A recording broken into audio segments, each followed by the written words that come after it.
Okay, so we got through 1.1, which I mentioned to you is in some ways just the most boring thing that you're going to read all year long because it's just a geography lesson. So now we really get into the heart of it, and why Caesar even bothered to go further into Gaul at all. As you guys probably remember, at the beginning of his time, he actually had control of just the tiny little Roman province of Gaul and also Illyria, and he was planning on going on a campaign in Illyria when this little incident occurred. I'm referring to what's about to come up.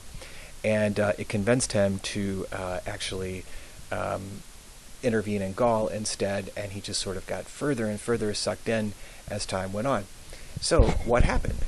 Well, it all begins with a guy named Orgetorix. So apud Helvetius longe nobilissimus fuit et ditissimus Orgetorix. Once again, apud Helvetius longe nobilissimis fuit et ditissimis Orgetorix.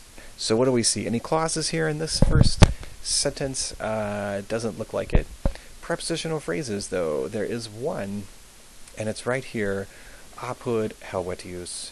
So among the Helvetians. Now, do we have a verb? We do have one verb here, and that would be fuit. And finally, I feel like we have three words that look nominative. Who is our subject? Our subject ultimately is Orgetorix, and he is modified by ditissimus, a superlative adjective, and nobilissimus, another superlative adjective. So, among the Helvetii, by far the most distinguished and ditissimus, which means the wealthiest, was Orgetorix. Moving on. Is. Marco Messala et Marco Pupio Pisone consulibus regni cupiditate inductus coniurationem nobilitatis fecit et civitati persuasit ut de finibus suis cum omnibus copiis exierent. Let's stop there. Okay. Is Marco Messala et Marco Pupio Pisone consulibus regni cupiditate inductus coniurationem nobilitatis fecit et civitati persuasit ut de finibus suis cum omnibus copiis exierent. So, do we see any clauses that jumped out at you? Probably one did in particular. Toward the end of this, starting right here with ut. And where does it end? Well, it ends with a subjunctive verb, exierent. Prepositional phrases throughout this. I see a couple. De finibus suis and cum omnibus copiis. All right, how about verbs? Where do we see verbs? We see fecit and persuasit. And then inside the clause, we have exierent. Now, who's the subject of this entire sentence? It's is, I should say, is, id, nominative, clap, clap. This is the he, she, it pronoun, the personal pronoun. Of course, it means he, and it's referring to none other than Orgetorix. So referring right back over to that guy. And do we see any other words that might be nominative, that might be describing Orgetorix? Well, if we keep moving along, Marco Messala, Marco Pupio Pisone consulibus, those are all the same case, which we'll get to in a second.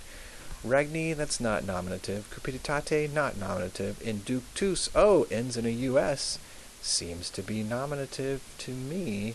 And I feel like it kind of looks verby in the front, nouny in the back. Probably a participle.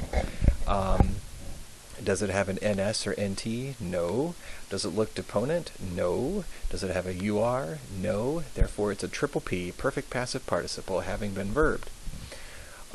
Let's go back a minute to all of these words. They're all the same case, and you could probably tell by the long A and the O and the E and the ibus that all of these words are ablative.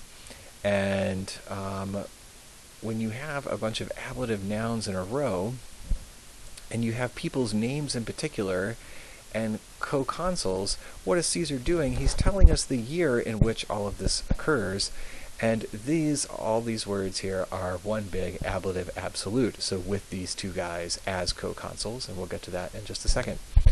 Any other words that look ablative here? Well, we have cupiditate. That looks ablative. Last case is the ablative AOE, isisibus. Now, moving on, what about any accusative words? I see one, and that would be conjurationem, a conspiracy. Oh boy. That leaves regni and nobilitatis. Those are both genitive. And civitati is actually dative, and we'll talk about why in just a second. So now that we've kind of drawn ourselves a roadmap, we start with our subject, he, meaning Orgetorix, and we have a word that describes him. He, with Marcus Messala and Marcus Pupius Piso as co-consuls, having been led on by a desire of a kingdom, made a conspiracy of the nobility and persuaded the citizenry to leave from their own borders with all of their supplies, I guess you could say. I always want to say stuff, which I know is not exactly accurate, but leave with all of their troops, supplies, belongings, things, stuff, something like that. So, there you have it. Why is civitati dative? Because the verb persuadio is a special verb that always takes a dative direct object. Notice how I stressed Marcus Pupius Piso. You have to get his name completely right. This passage was actually on a recent AP exam, and a lot of people did not get credit for this chunk because they did not render his name correctly in the nominative. It would be Marcus Pupius Piso. So Orgetorix, with those guys as co-consuls, having been led on by a desire of a kingdom, he made a conspiracy of the nobility, and he persuaded the citizenry to leave from their borders with all of their things, supplies, people, troops, belongings, stuff, etc. Okay, so why would he do this? I mean, I guess he wants a kingdom, but how is he going to get a kingdom by convincing his folks to leave their home? It doesn't really seem to make sense, but it's actually coming up. Per facile esse cum virtute omnibus praestaurent totius Galliae imperio potiri. Per facile esse cum virtute omnibus praestaurent totius Galliae imperio potiri. All right, so this is kind of a strange bit here. Grammatically speaking, we have the verb esse. Do we see this here? We can go ahead and mark esse, and it is actually an infinitive. So why in the world is there an infinitive here? Now, do we have a clause? We sure do. We could assume that virtute is an ablative noun here going with cum, with manliness or with courage. But I'm just going to go ahead and tell you it's actually starting a clause here, and I'm going to end it right there. And do we have any other infinitives? We sure do. Potiri, which comes from a deponent verb, potior. So this is kind of bizarre. I mean, why is it that we have two infinitives and then a little clause? Like, where's our main verb?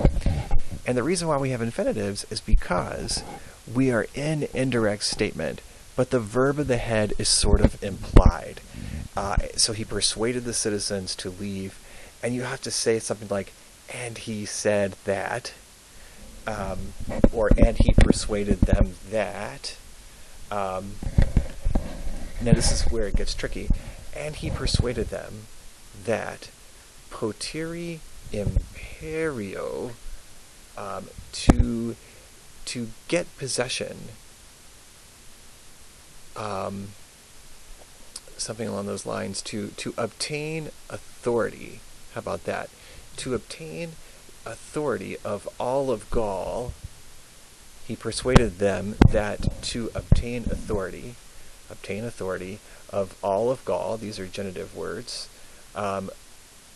would be easy, or very easy, since we know that cum is usually translated as when, but sometimes it could be translated as since, if that makes better sense. Little double entendre there. In here it does. So cum here is going to mean since. Since, and what is our only sort of true verb form here? It's praestarent. Since they surpass or excel omnibus, all the others, in courage. So omnibus and virtute are both ablative, but they're different kinds of oh, I'm sorry, that's a mistake there.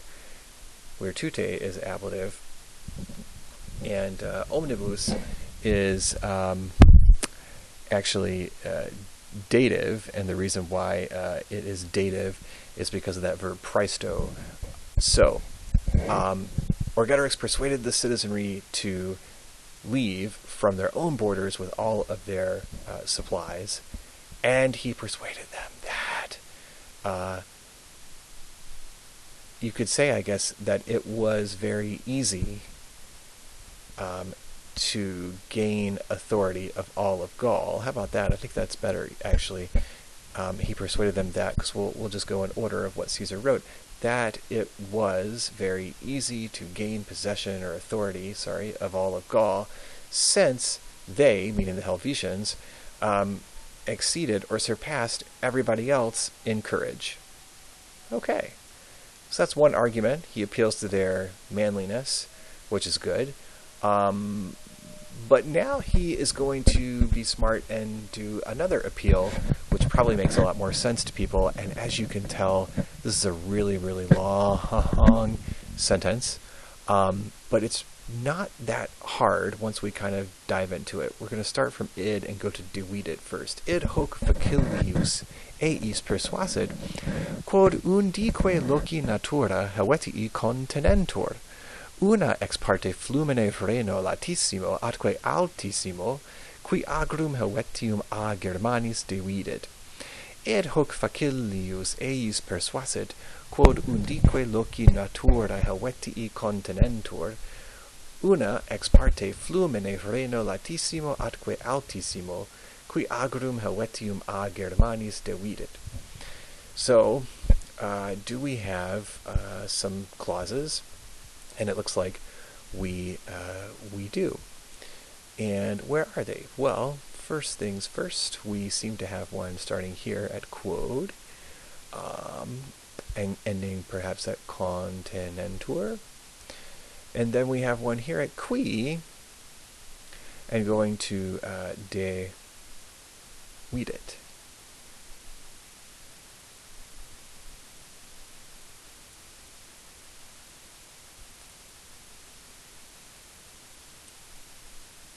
Okay, so looking at this, do we have prepositional phrases?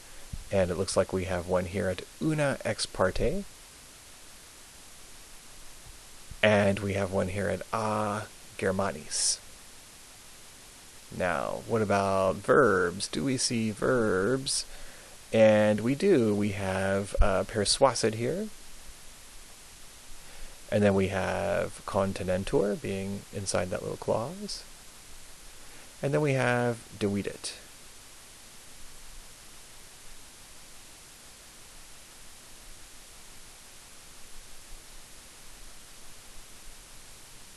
Okay.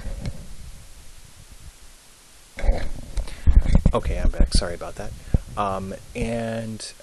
Let's see here. What exactly is our subject of the sentence, persuasit? Well, the subject, of course, is usually the first word, and here it is, id, which means it. What is it? It, I'm just going to tell you, is Orgetorix's plan. Dun dun dun. Whoa, look at that. Awesome. Okay. It's terrible, I know. So, looking inside the clause, is there another subject of, the subject is going to have to change because you see that continentor is plural, and it looks like Helvetii is the nominative word.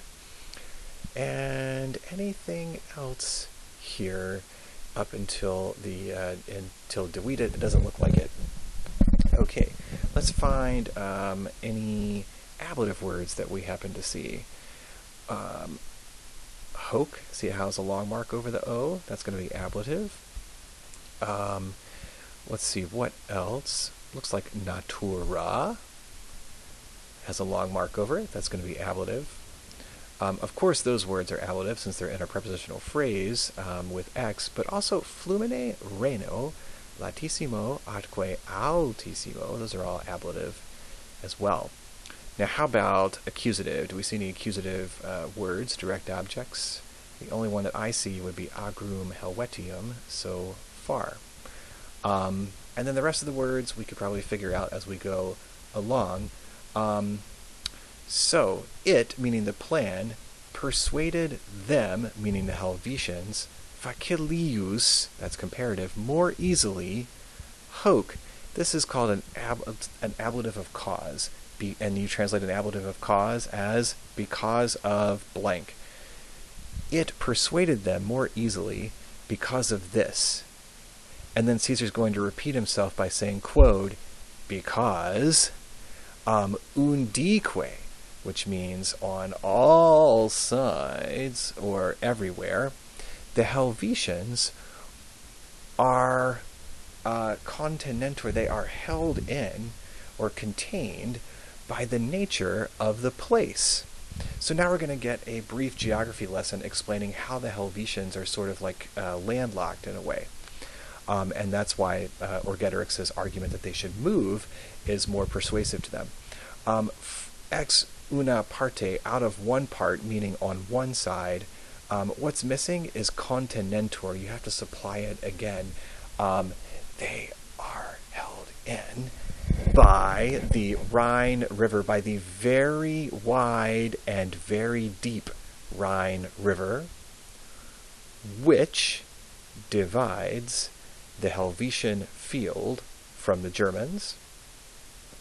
And then we have altera ex parte monte Iora altissimo, qui est inter Sequanos et Helvetios, tertia lacu Lemano et flumine Rodano, qui provinciam nostram ab Helvetiis dividit. Altera ex parte monte Iora altissimo, qui est inter Sequanos et Helvetios, tertia lacu Lemano et flumine Rodano, qui provinciam nostram ab Helvetiis dividit. I feel like there are lots of prepositional phrases, so I want to start with those. We have altera ex parte, we have inter Sequanos et Helvetios, and we have ab Helvetiis. Do we have clauses? We sure do. We have one here, qui, to Helvetios, and then we have qui to dividit. Okay. So, we know that they're sort of held in on one side they are contained, the Helvetians are, by the Rhine River, which happens to be very wide and very deep. Altera ex parte means on another side. What's missing is, once again, this verb, continentor. So it's like we have to keep adding it in, right? We had to add it in here, and now we're going to have to add it in again here. And you can probably figure out that we're going to have to add it in a third time. Do we have any ablative words that are not part of a prepositional phrase? We have monte Iora altissimo. We have tertia. We have lacu Lemano et flumine Rodano. Any accusative words? Well, looks like we have provinciam. Oops, let me erase that. I think I chose the wrong color accidentally. we have provinciam nostram. And then finally a verb in this clause over here is devidit. And in the first clause, est. So on another side, they are held in or contained by the very tall Jura mountain range, which is between the Sequani and the Helvetians. Tertia, really you have to supply ex parte after that, and from the third side, or on the third side, and then once again supplying the verb continentur from above, they are held in by Lake Lamanus, which happens to be Lake Geneva, and the Rodanus River, which divides our province from the Helvetians. Our province being that tiny, tiny little strip in the very southern part of Gaul, which the Romans called Gaul, their province of Gaul. Okay, so Orgetorix, wow, what does he want to do? He's like, hey, we can easily do this. We can gain possession over the entirety of all of Gaul. Wow, because we're manly. But hey, also look at this. We're kind of landlocked, and we need to get out. His rebus fiebat, ut et minus late vagarentur et minus facile finitimis bellum infere possent. His rebus fiebat, ut et minus late vagarentur et minus facile finitimis bellum infere possent. So where do we have some clauses here? Well, it looks like we have one big one so far that we have to account for, and that starts at ut and is going to end at possent. What is the main verb of the entire sentence so far? It is fiebat. Do you see any prepositional phrases, by the way? I don't so far, but we have fiebat. Inside the clause, we have a couple of subjunctives, vagarentur and possent. And possent is always accompanied by, of course, a complementary infinitive, and there it is, infere. And any ablative words? Looks like his rebus, or Caesar starts several sentences, by the way, with his rebus, and if you guys remember J.D. Capilouto, he was obsessed with his rebus, and he would say his rebus. So we can say that if we like, his rebus. So Hans Friedrich gives you a very nice note here at the bottom about his to fiebat. I would not translate it as a result of these factors, but he does give you the literal translation. By means of these things, it happened that. So fiebat means it happened, and his rebus would be by these things. It happened by means of these things that. Notice how we have et minus late, et minus facile. So we have a parallel structure there. That they were both wandering, like wandering around, minus late, which means less widely, in other words, less widely than they would like, and they were able to infere bellum, to bring war, or to carry war to their borders, finitimis, minus facile, which means less easily. Okay, hope that makes sense there. Yeah. So it happened that by means of these things that they were both wandering less widely, like roaming around less widely, and they were able to bring war in to their neighbors less easily. Qua ex parte homines bellandi cupidi magno dolore ad ficiebantur. Qua ex parte homines bellandi cupidi magno dolore ad ficiebantur. Now, do we have a prepositional phrase? We do right off the bat, qua ex parte, which is an idiom in Latin that means for this reason, literally out of which part, but it just translated as for this reason. Do we have a verb? Sure, we do. We have one verb, and there are no clauses, by the way, and it is adficie bantur. Subject. What is our subject? Well, we have a nominative right here in homines, and any other, so Belandi and Cupidi, those could be, since they end in I, wow, they both could be nominative plural, or they could be genitive singular. I can tell you that one is nominative plural and one is genitive singular, and we'll get to that in a second. Magno dolore, those are both the same case. And the last case is the ablative aoe. Is this ebus? Okay.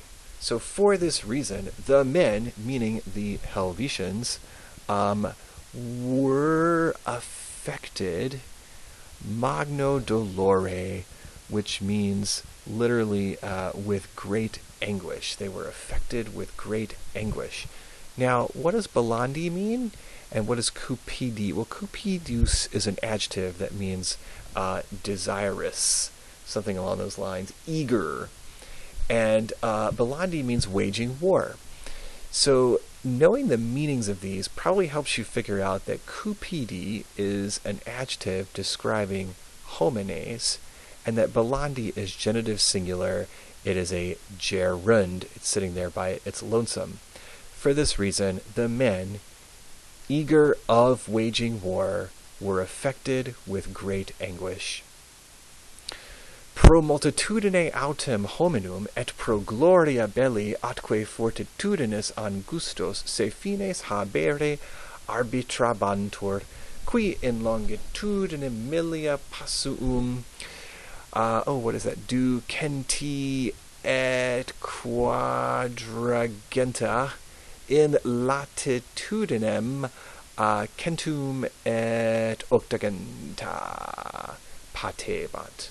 So once again, pro multitudine autem hominum et pro gloria belli atque fortitudinis angustos se fines habere arbitrabantur, qui in longitudinem millia passum ducenti quadragenta in latitudinem centum et octagenta patebant. So, do we have any clauses here? And it looks like we do at the end. Qui, going to patebant. Do we have any prepositional phrases? Well, we have pro multitudine and pro gloria. Okay, now let's take a look at our verbs. Where are the verbs here? We have, our first verb is at arbitrabantur, and then inside the clause we have patebant. I'm sorry, I actually missed a couple of prepositional phrases. Look at this. In longitudinem and in latitudinem. Let's see here. Hominum, belli, fortitudinis. All of those words happen to be genitive. We do have an infinitive here, habere. And then fines is modified by angustos. Those are both accusative, so I'm going to highlight those as some sort of accusative direct object. Okay, so what do we have here? Who's the subject? The subject is not stated, so therefore it is homines from the previous sentence, meaning the Helvetians. So pro, which means for or on account of.